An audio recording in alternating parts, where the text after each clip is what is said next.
Let's go to Graham. CLP legend in himself. This is is it a quasi non-hand called Graham, if I remember? Yeah, there's not much of a hand to discuss because I probably butchered it. But So is this in PLO, by the way? yeah, so it's PLO, which is not necessarily my strong suit, but trying to get into it, like you say, the PLO games seem like they've become, the best kind of games in a lot of casinos. And I've found in my experience, the PLO games can be pretty good. It's usually like a round of each or, some kind of game format like that at this poker club. So I try and get in there when I can. If you do want to practice playing PLO, you've got those great games over on Club WPT Gold. You can use the code BART and they will typically give our community some free rolls. I'm waiting for them to get a PLO tournament going so that we can have our next free roll. But I've been playing on there for some practice in the micros with PLO. Get a lot of hands in there. And it is a sweepstakes model, but I trust the site with my reputation because I know the owners and I also know the people that run it. And I've actually worked with them in the past. But get it while it's hot because states are regulating sweepstakes model gambling. Seems like state by state by state. Still legal here in Massachusetts. Is this somewhere in Kentucky? Yeah. Yeah. So it's one of the social clubs there. So what happened here? So a situation, and I don't want to dive into the whole, hand and like the way it went down. I mean, like I said, I probably butchered it, but this game format is there's no blinds. There's $10 on the button. I opened in the small blind with like ace, king, 5-5 double suited. So I open, get a bunch of calls around the table. The cutoff is kind of a whale fish situation. He repots pre for like 110 of his like 120 stack. Button folds. I then repot to like whatever it would have been, like 400-ish. The guy to my left, the big blind, calls, and then the whale obviously calls for his last like $10. So we have a main pot of like 400-ish, 300-ish, and then a side pot of like 400 somewhere in there. And this hand, it was like a month ago, so I don't remember it super clear. So there's a main pot of 400 and then a side pot of like 290 or something like that. Is that right? Yeah, something like that. And it's 3 ways. Yeah, 3 ways, but action's just 2 ways since he's all in pre. So all right. Okay. Flop comes out like 8-3-3, disconnected, kind of low paired. There's a spade draw, and I have king 5 of spades.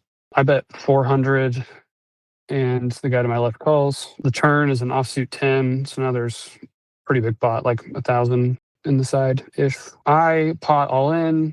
Villain Hank calls. Obviously, as soon as he does, I just ask him once or twice. Most of the table have been going twice all night, so we agree to go twice.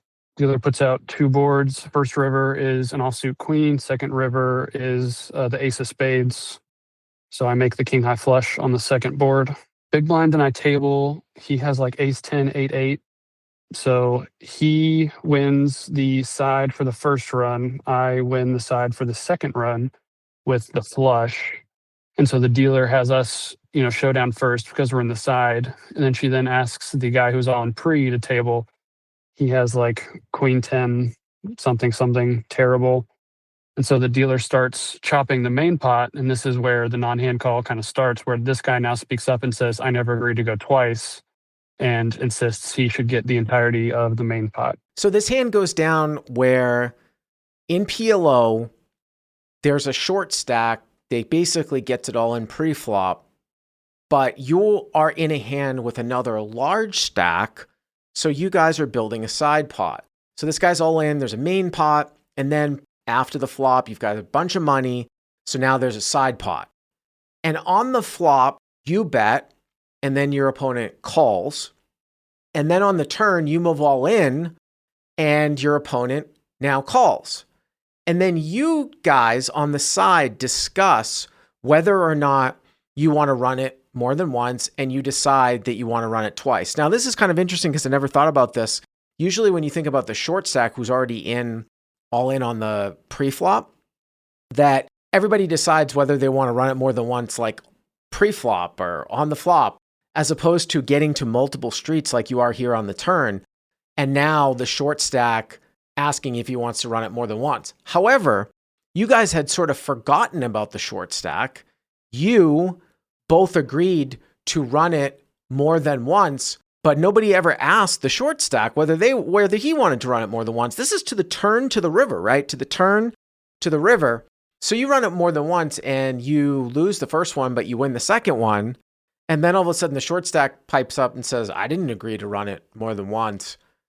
And now there's a little bit of a situation for the main pot because the short stack has to agree to run the main pot more than once, but you guys had forgotten to ask him. And that's basically what ended up happening. But if he had lost the first run, you think that he wouldn't have said anything, and then he would have agreed to run it twice. So it's clear that you could be in a little bit of a free roll situation, but it still probably needs to be established that he wants to run it more than once, moving from the turn to the river. But it is kind of strange because I never thought about it that way. But you guys were under the assumption that he wanted to run it more than once. So he had been going twice, for the rest of the night. It's kind of on me and the other guy as well. We didn't even really think about it. So if the dealer had asked him before dealing the rivers and cards were revealed, I would have expected him to say yes. But unfortunately, we just forgot to. So all right. So here's the thing. So I assume that. So the guy that was the short stack won the whole main pot right on the first run, and then what? You guys chopped the side. Yeah. So floor comes over. They make the ruling that since the dealer didn't confirm with him that he agreed to go twice, that it would just be the first run that counted for the main pot, right? Which is obviously unfortunate because it's a free roll for him. Because if he had lost board one, won board two, I can't imagine he would have said anything. But and then since the dealer asked you the side card, the side pot people to show hands first, obviously for the side, he gets to see our hands before he has to speak up on that, which. Like I said, the player and I are in the side pot, and the dealer, we all messed up forgetting to ask him, and I don't really think the floor could have made any kind of different ruling given he never agreed to it. But it's just a spot where we kind of got free rolled because he gets to see all the reveals and then gets to see the rivers, and then. Well, you did. I mean, I suppose you did get free rolled, and this is where it sort of gets complicated. This is why I would say I actually thought that this was entirely different when you told me about this. I thought that a guy had agreed to basically run it twice, like you and the guy on the side, and then he reneged when he won the first run. I don't think the floor would have let that happen. Right. Especially if somebody heard it. See, I've seen this happen, and this is what I would take out of this too. I don't think you should ever run it more than once with somebody that you don't know, where you're not really familiar with the rules of a room. I have seen guys agree to run it twice when it's not technically allowed. Commerce has gone through like different phases of when they've allowed like running it once and twice. Now it's probably different. You can run it twice forever, like at least the last 10 years. But back in the day, I've seen those situations where like the dealer can't officially go twice, but they like show what the card would have been, and then they agree to something off table. Or somebody like takes the deck and runs it out anyways. Like, give me the deck. And if you don't know the person, I would definitely not recommend doing that. So I saw a situation happen where at Commerce, during a time where it was not where you were not allowed to run it twice, two guys agreed to run it twice. Two regulars actually in the game. And they agreed to run it twice. And then one after the first run came out, one of the guys who won the first run said, "Hey, we can't run it twice. It's not allowed to run it twice." And people were like, "What are you talking about?" This dude, Mark, "What are you talking about? You agreed to run it. Hey, it's not allowed. You're not allowed to run it twice." And in that case, they actually called over the GM of Commerce. And I actually think he made a really good ruling. He said, "We don't facilitate running it twice, but in the spirit of the game, it's a gentleman's game." It's actually the way that this Armenian guy, it's a gentleman's game, that we are going to run it twice in this case, and we're going to chop it up. And I think they might have thrown that guy out who reneged on running it twice for a while.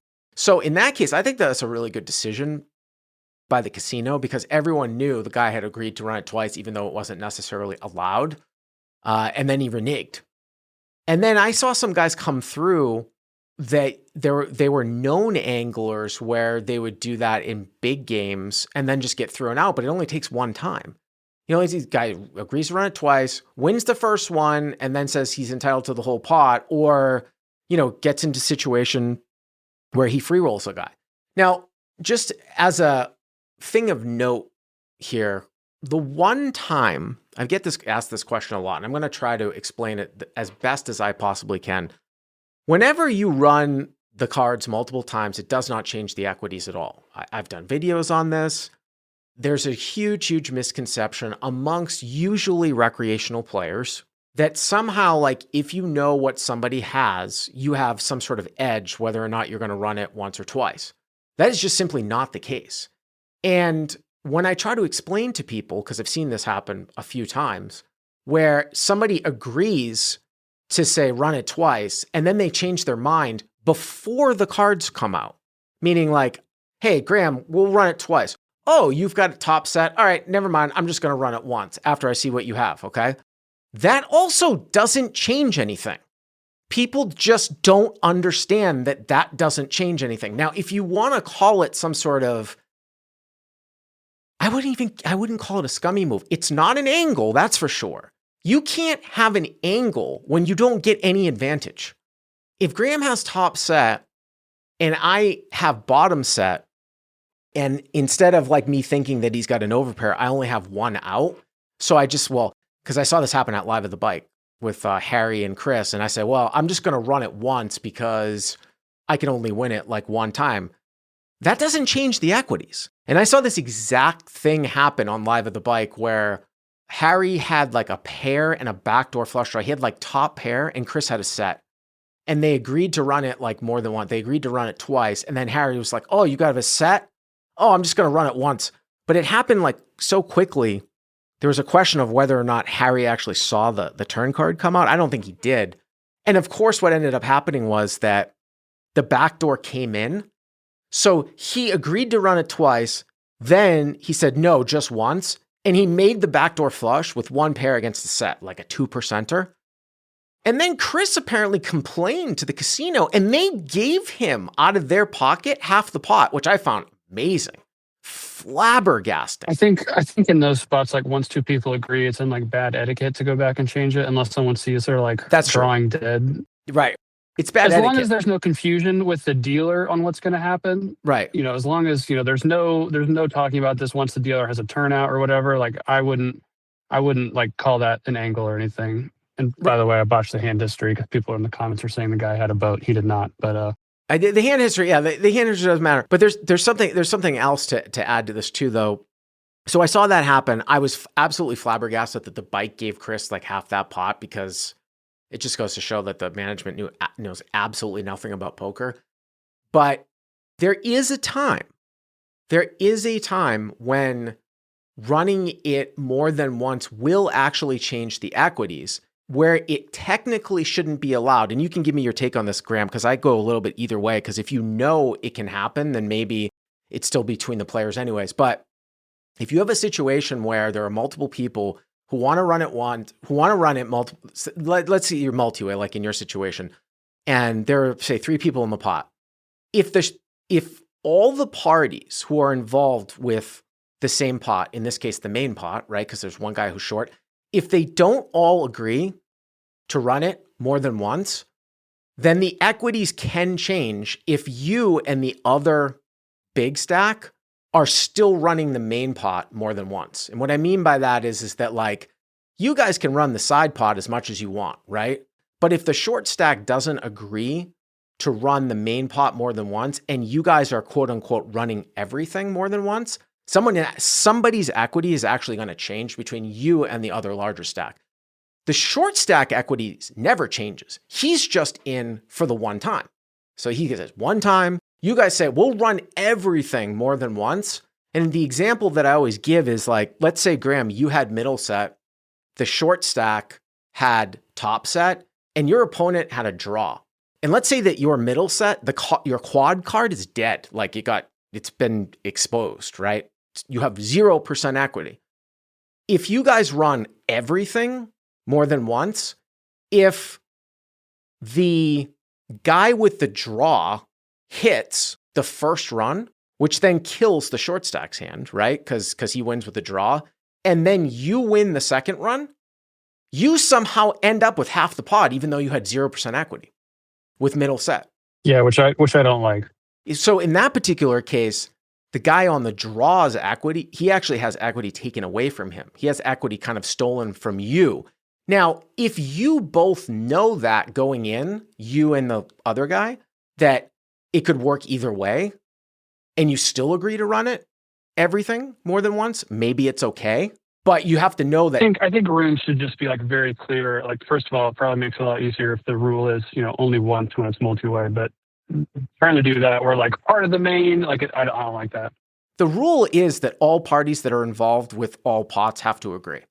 So in that particular case, if the short stack only wants to run it once, you two on the larger stack cannot run the main more than once. Now, again, you can, but you just have to understand that the odds are going to shift. Someone's going to have an advantage. Not the short stack, but one of you two guys are going to have the equity taken away from each other. So if you know that going in, fine. But yet another reason why, running it more than once can be complex. Thank you very much for the call, Graham. I appreciate it. Yeah, sorry I butchered the hand, but no worries. That just gives people an example on how they can potentially get free rolled and just ways to protect themselves. Yep. As always, appreciate it. Thank you very much.